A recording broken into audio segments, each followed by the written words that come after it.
Hey neighbors, I hope you can hear me okay. I am in Windsong Ranch at our American Legends build job, and they just finished pouring the foundation, and this gentleman out here is running the device that's a little bit noisy, but it is what gets the surface of your concrete so smooth. All those brushes are spinning around, smoothing up that cement. So what we were doing was checking on the pour. It got a little rain this morning, nothing big, a sprinkle, just cooled off the temperatures. We are definitely, remember, concrete has two formulations typically, a winter mix and a summer mix. We are definitely in the summer mix. There, you can see both the guys out there working. And we got a good summer pour. It's going to be excessively hot today. As a matter of fact, for the next 2 weeks, it'll be insane. We're way over 100 degrees, like at 103, 106. So you're going to see them putting water on this cement to help keep it cool. Also keep in mind, concrete is an exothermic reaction. It's a chemical combination that generates heat when it cures. A lot of people don't know this, but in the Hoover Dam, the liquid, the core of the Hoover Dam is still liquid. I don't know how much is liquid, but it's still liquid at the center of that dam, and it's been poured for decades. This cement will be ready for them to frame in about 12 hours. You can see they're already walking on it, and they poured it this morning. I'm going to try to get away from all the noise. I'm actually in the house next door to it, filming out the window.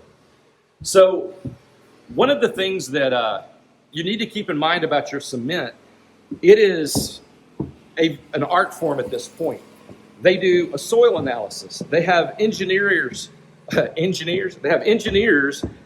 actually analyze the soil analysis and the floor plan, all the other bits and bobs, and come up with the best way to make, create, pour, and structure the foundation to give it the best longevity and the best experience.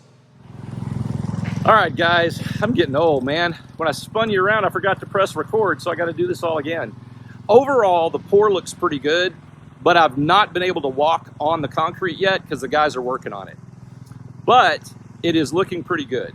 Once we get some more curing and these guys are done for the day, we can come back out and walk it. We look for certain things on it to make sure that the cure is happening cleanly, cracking, all kinds of stuff like that. There's certain indicators we look for. They will be able to frame on this evening, though I don't think they'll start framing until probably late next week or maybe the following week. But I haven't spoken to your construction manager. All right, in general, remember, this pour has been over-engineered by both the architect, the foundation engineer, the concrete company, and then the guys pouring it, of course, know what they're doing. So I'm anxious to see what it looks like when it dries. That's always, it's kind of like when the cake comes out of the oven and it cools, you can check for the cracking and all that stuff. Overall, though, it looks pretty good, but we'll see. All right, I hope God keeps and blesses you, causes his face to shine upon you, until I see you probably next week.